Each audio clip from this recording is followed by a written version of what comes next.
If we're going to do a good job of connecting with our audience, we need to make sure they are included in our conversation. How do we do that? We want to find a balance between I and you. One of the things that you can do is go through your message and count how many times the word I appears.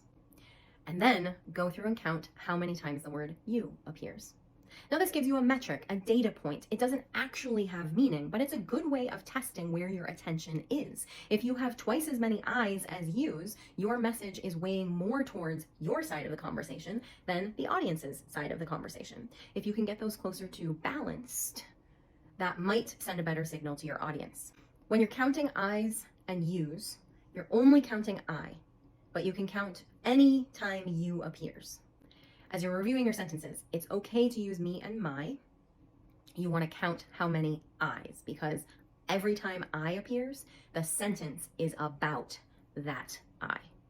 When you're using me or my, you're shifting the focus to other things in that sentence, in that message.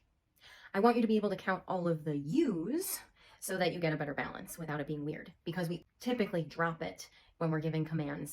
Okay, so if I ask you to do something, I could say, please make 10 copies. That is a you sentence, but it doesn't have a you word in it, right? Please make 10 copies. That's to you, but it doesn't have a you in it. And it'd be weird if you said, please you make me 10 copies. We don't do that in English. So I'm not recommending that. I just am saying that if you want to check to see where your attention is in your email or any writing that you do, count the number of I's and you's, and that'll give you a pretty good idea of whether you're thinking about yourself or about your audience.